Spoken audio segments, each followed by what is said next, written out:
தொடர்ந்து அரசியல் படிப்போம், பேசுவோம், விவாதிப்போம். மறக்காம நம்ம சேனல் நியூஸ் ஃபோக்கஸ் தமிழை சப்ஸ்கிரைப் பண்ணி இணைந்திருங்கள்.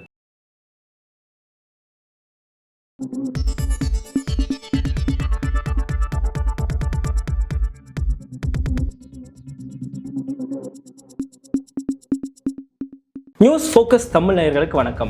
அண்டை மாநிலமான கர்நாடகாவில் ஆர்எஸ்எஸ் அமைப்புக்கு எதிரான நெருக்கடிகள் அதிகரிச்சிருக்கு.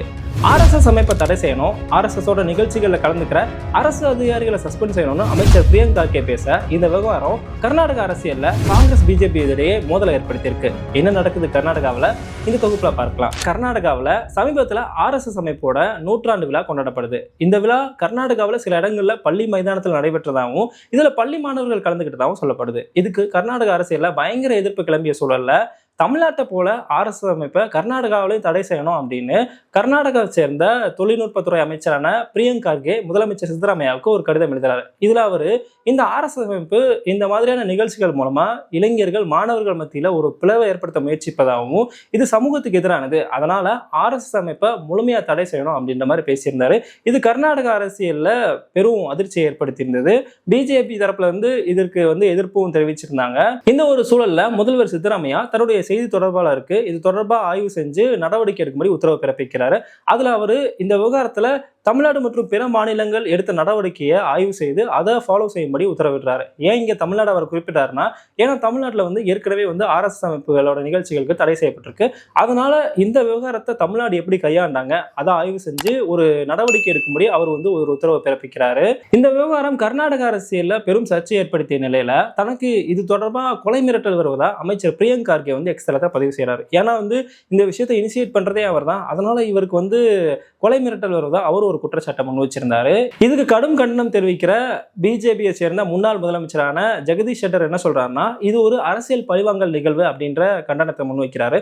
தொடர்ந்து இப்படி காங்கிரஸும் பிஜேபியும் ஒரு மோதல் போக்க கர்நாடகாவில் கையாண்டு கொண்டிருக்க இந்த சர்ச்சைகளுக்கு மத்தியில கர்நாடக முதலமைச்சர் மீண்டும் ஒரு விளக்கத்தை கொடுக்கிறாரு. அதுல என்ன சொல்றாருன்னா, அரசோட உத்தரவுல பிஜேபியோட ஆர்எஸ்எஸ் அமைப்புக்கு எந்த தடையும் நாங்க விதிக்கல. இன்னும் சொல்ல போனா அந்த உத்தரவுல ஆர்எஸ்எஸ் அமைப்போட பெயரை கூட நாங்க குறிப்பிடல.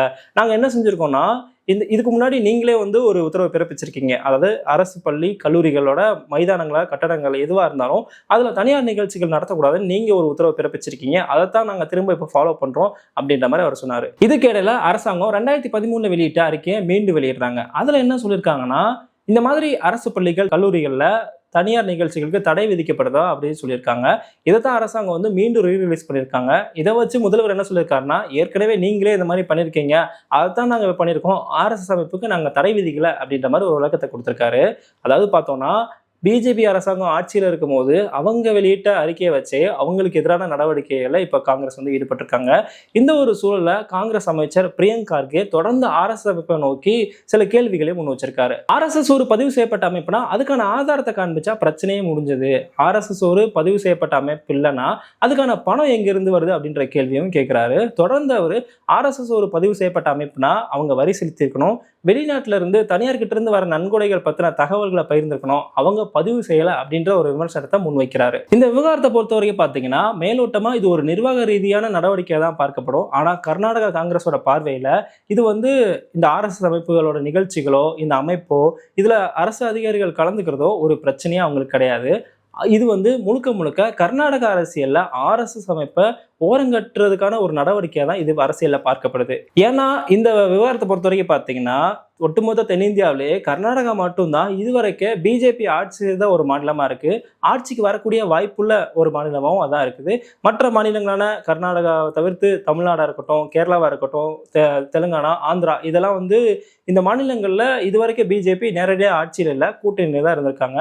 கர்நாடகாவை தவிர இந்த ஒரு சூழலை தான் மாற்றணுன்றதுக்காக கர்நாடகாவிலையும் பிஜேபியை ஓரம் கட்டணும் அப்படின்றதுக்காக இந்த ஒரு நடவடிக்கை அவங்க கையில் எடுத்திருக்கதா இது பார்க்கப்படுது. ஏன்னா இவங்க இந்த விவகாரத்தில் வெளிப்படையாக தமிழ்நாடு குறிப்பிட்டிருக்காங்க. ஏன்னா தமிழ்நாட்டில் 2 திராவிட கட்சிகளுமே ஆரம்பத்துல இருந்தே ஆன்டி பிராமணிக்கல் ஆக்டிவிட்டிஸ் மூலமா இந்த ஆர்எஸ்எஸ் அமைப்பை தமிழ்நாட்டில் ஓரம் கட்டி வச்சிருக்காங்க. தமிழ்நாட்டில் இது வரைக்கும் ஆர்எஸ்எஸ் அமைப்புகளுக்கு பெருசா செல்வாக்கு இல்லை. ஸோ இந்த மாதிரியான ஒரு சூழலை கர்நாடகாவிலையும் ஏற்படுத்தணுன்றதுக்காக தான் கர்நாடக அரசு இந்த ஸ்ட்ராட்டஜியை கையில் எடுத்திருக்கதா இது அரசியல் வட்டாரத்தில் பேசப்படுது. கர்நாடகாவோட இந்த ஸ்ட்ராட்டஜி வெற்றி பெறுமா பொறுத்திருந்து பார்க்கலாம்.